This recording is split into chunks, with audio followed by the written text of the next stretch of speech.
su directora, la doctora Sonia Venegas Álvarez, al Seminario de Derecho Constitucional, a la doctora Socorro Aprecio Salgado, así como a los comités organizadores de la Escuela Nacional de Estudios Superiores de las unidades Morelia y Oaxaca, así como a la moderadora, la licenciada Carmen Pérez Vázquez, y mis compañeros de mesa, ¿no?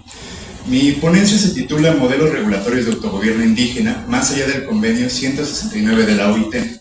Esta preocupación pues surge a raíz de muchas cuestiones, ¿no? En principio el derecho indígena, como ustedes sabrán como estudiantes, que es uno de los derechos más complejos, yo me animo a decir de vanguardia a nivel mundial, porque permite preguntarse muchas cosas, y a las personas defensoras que se dediquen a atender cuestiones indígenas verán que es un derecho complejísimo, donde no solo basta ver la cuestión de los consejos, no solamente basta ver el marco constitucional, sino que en el tema de derecho indígena van a confluir derecho privado, o sea, toda la parte civil, va a confluir el derecho agrario, administrativo, ambiental.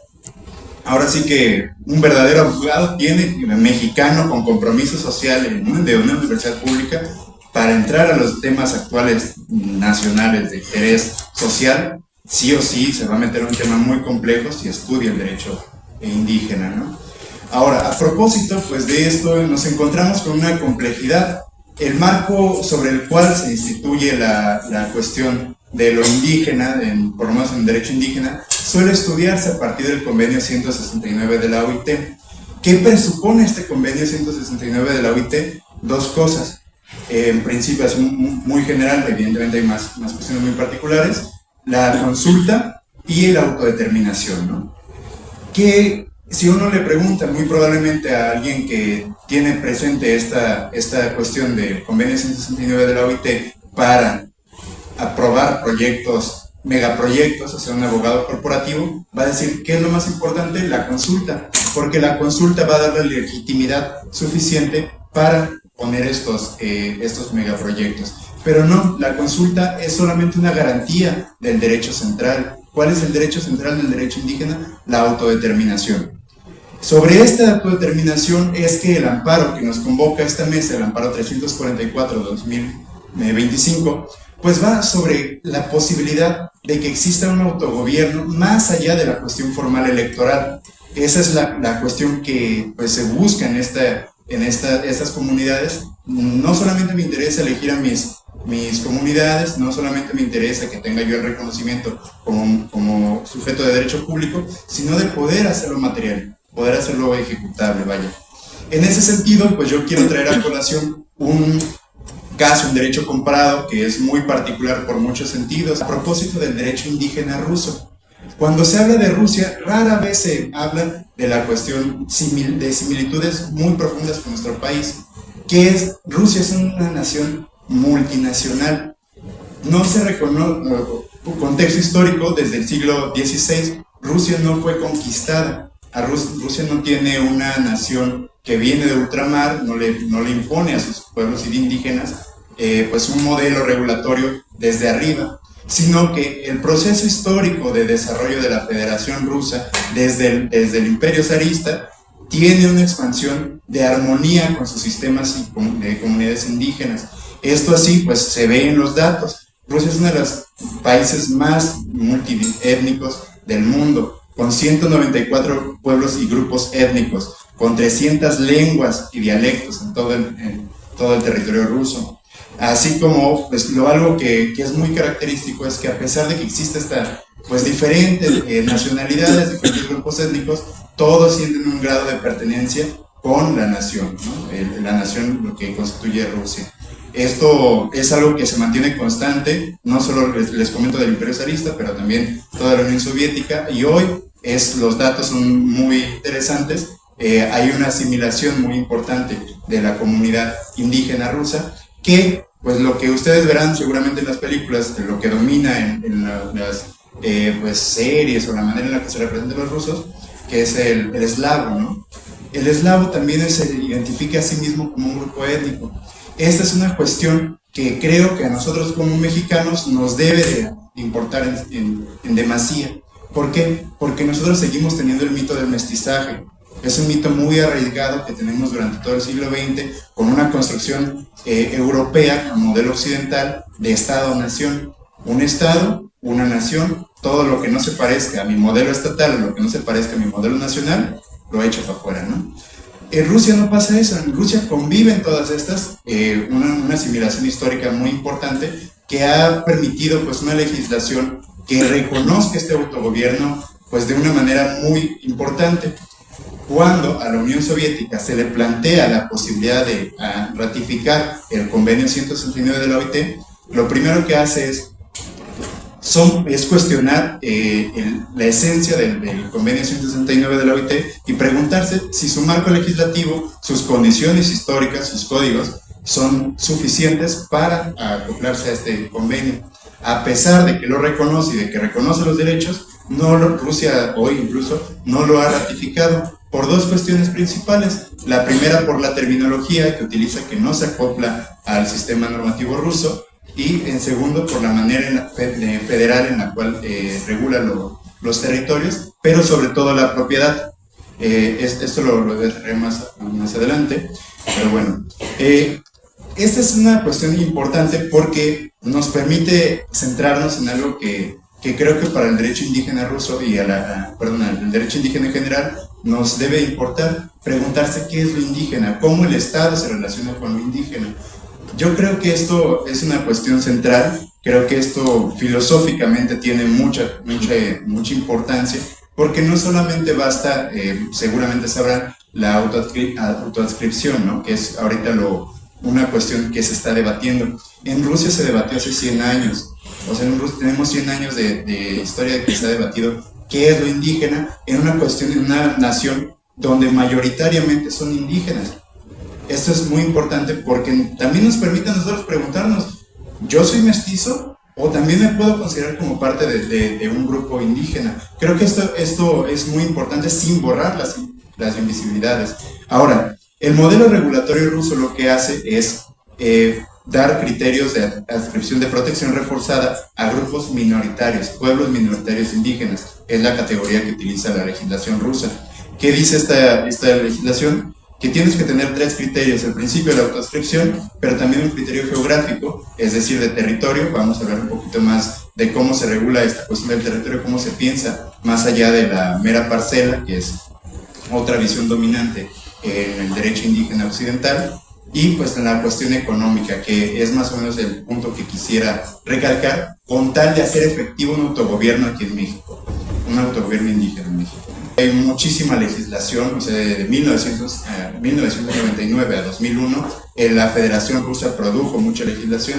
Tenemos casi 50 leyes que regulan toda la cuestión indígena en el país más grande del mundo. Entonces, seguramente a las personas que estén interesadas en pensar una manera diferente de Estado-nación, hay un muy buen ejemplo que casi no se mira cuando se piensa el derecho indígena. Una de las cuestiones más importantes tiene que ver con el territorio. El territorio no se piensa, como les decía hace rato, como una parcela, no es una unidad de propiedad privada. Esto es importante porque pues, no es solamente una conexión al estilo derecho agrario, cuando te voy a dar tu parcela para que tú puedas ahí tener tu gestión, ¿no? No, sino que pues, toda vez que Rusia históricamente se ha relacionado con sus pueblos indígenas a partir del uso de estas tierras. Recordemos, Rusia geográficamente pues tiene el territorio cercano al Polo Norte. En el Polo Norte pues hay muchas comunidades que viven de la pesca, de la cacería, del pastoreo, que no tienen un territorio único, es decir, siguen prevaleciendo actividades económicas de características nómadas. Entonces, decirles, yo te voy a llevar a una reserva, yo te voy a dejar un territorio único, pues no basta para el derecho indígena ruso. Lo que necesitan es una codificación suficiente que les permita pues, hacer el reconocimiento de estas actividades económicas. Este uso gratuito y por tiempo determinado es una de las características importantes del derecho indígena ruso, que les permite tener una autonomía económica y libertad de movimiento bajo un esquema de reciprocidad estatal. No es únicamente el Estado les va a conceder ahí y ahí hagan lo que quieran, sino que a propósito de que tienen ese uso gratuito y por tiempo determinado, les va a permitir hacer una gestión propia de sus actividades económicas.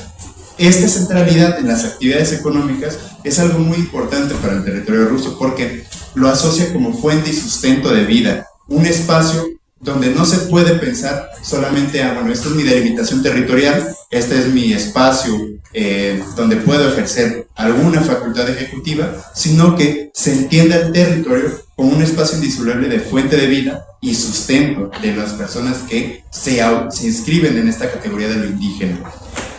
Ahora, esto ha traído muchos problemas, ha tenido ciertas figuras administrativas complejas. Por ejemplo, tenemos otra figura que se llama el territorio de uso tradicional, donde lo que han buscado es establecer con criterios muy delimitados dónde pueden ejercer sus actividades económicas según estas fuentes tradicionales de sustento.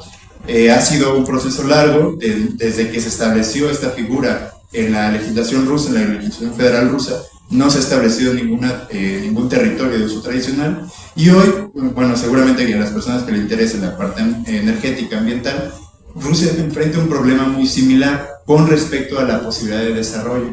El Polo Norte es uno de los lugares donde se encuentran grandes recursos naturales, entonces constantemente hay conflictos jurídicos, judiciales, sobre qué va a ser primero, la soberanía de recursos o el derecho indígena. Entonces también hay muchas sentencias, hay muchos criterios que ha establecido la Corte Constitucional rusa. Rusia tiene una Corte Constitucional, no es solamente una Corte de legalidad, sino sí se enfoca en temas constitucionales. A propósito de esto, yo quisiera traer a colación un fallo de la Corte Constitucional sobre este tema de autogobierno.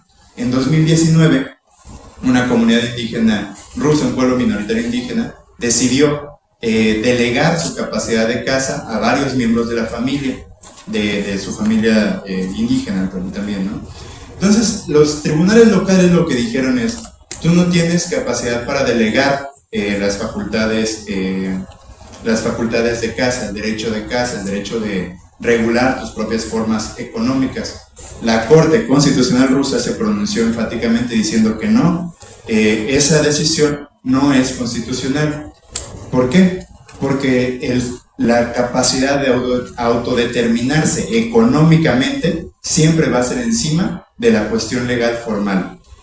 Yo creo que este es un criterio que se ha olvidado poco a poco en la cuestión occidental mexicana, y más bien parece que es una cuestión solamente de formas, de partidos, de elecciones, y es algo que se reclama en el amparo que nos trae aquí a la mesa. Algo que debemos de preguntarnos es: ¿qué permite que exista un verdadero autogobierno indígena? Y una de las cosas que se determina siguiendo este derecho comparado en la parte rusa es la cuestión económica. Sin una soberanía de autodeterminación económica, va a ser muy difícil tener un autogobierno efectivo. Más allá de lo formal, es muy probable que sigan permeando las lógicas de, bueno, entonces como no podemos determinarnos económicamente, vamos a tener que buscar fuentes alternativas, y como nosotros no podemos tener nuestra propia capacidad de producción, vamos a seguir necesitando de capacidades de producción que el Estado nos dé, o peor aún, las empresas, ¿no? También. Esto es un fallo muy interesante. Les recomiendo revisar la fallo de la sentencia constitucional rusa, número 21, diagonal P, del 28 de mayo de 2019. Bueno, yo quisiera concluir con esta cuestión de que es muy importante no solamente entender la parte de la regulación, no solamente entender el derecho en abstracto, sino encontrar mecanismos que les den a las propias comunidades indígenas una seguridad jurídica para atender sus propios asuntos. En México podemos tener el control de la convencionalidad, en México podemos tener incluso ciertas leyes, es un régimen de excepción el derecho indígena, pero en Rusia se ha pensado a partir de mucha codificación que a las comunidades indígenas en Rusia, es más, como a manera de colación de este ejemplo, en Rusia tienen codificadas jurídicamente una categoría, el territorio del norte. El norte es una categoría jurídica rusa. ¿por qué no empezamos a pensar unas maneras de que podamos dotar de certeza jurídica en la convivencia Estado-comunidad indígena? Y no solamente dejarlo a la parte judicial, sino que podamos tener un régimen de convivencia estatal. A propósito de esto y bueno, de la primera ponencia de nuestro compañero Sebastián, él menciona algo muy importante que también permite el derecho indígena ruso, que es pensar la federación. El federalismo mexicano es un tema vastísimo, muy complejo, que terminó siendo a partir de entidades federativas con un reparto de funciones similares. Rusia lo resolvió también de una manera diferente. Como hay zonas donde son densamente poblados, hay otras donde son mayoritariamente indígenas, y hay zonas también donde prácticamente no vive nadie, Rusia lo que hace es un federalismo asimétrico. No solamente todos son entidades federativas al mismo nivel, del mismo piso, porque no todos tienen ni las mismas capacidades ni las mismas posibilidades. Se ha distribuido según pues población, actividad económica, recursos, y ha variado mucho. Entonces, a las comunidades indígenas, más allá de regularlo en el municipio, les ha dado distritos autónomos. Vamos a ver, si vemos el mapa de Rusia, no se van a distribuir como si fueran entidades federativas tradicionales, sino que van a estar distribuidos en entidades federativas como nosotros las conocemos, pero además en distritos. Estos distritos tienen su capacidad en poblaciones donde son mayoritariamente pueblos y comunidades indígenas rusas, ¿no? Bueno, yo quisiera también a propósito pues agradecer esta iniciativa, porque es muy importante escuchar a los defensores comunitarios, al derecho, a los estudiantes que tenemos estas inquietudes, para pensar modelos alternativos de relacionarnos con lo indígena, no desde el mestizaje, no desde la cuestión de ay, pobrecito, sino de cómo hacemos efectivo pues estos derechos que históricamente han sido invisibilizados, estos derechos que se les ha dejado marginales, pues estas cuestiones que han sido olvidadas poco a poco por la cuestión jurisdiccional. Es cuanto, yo les agradezco mucho la atención.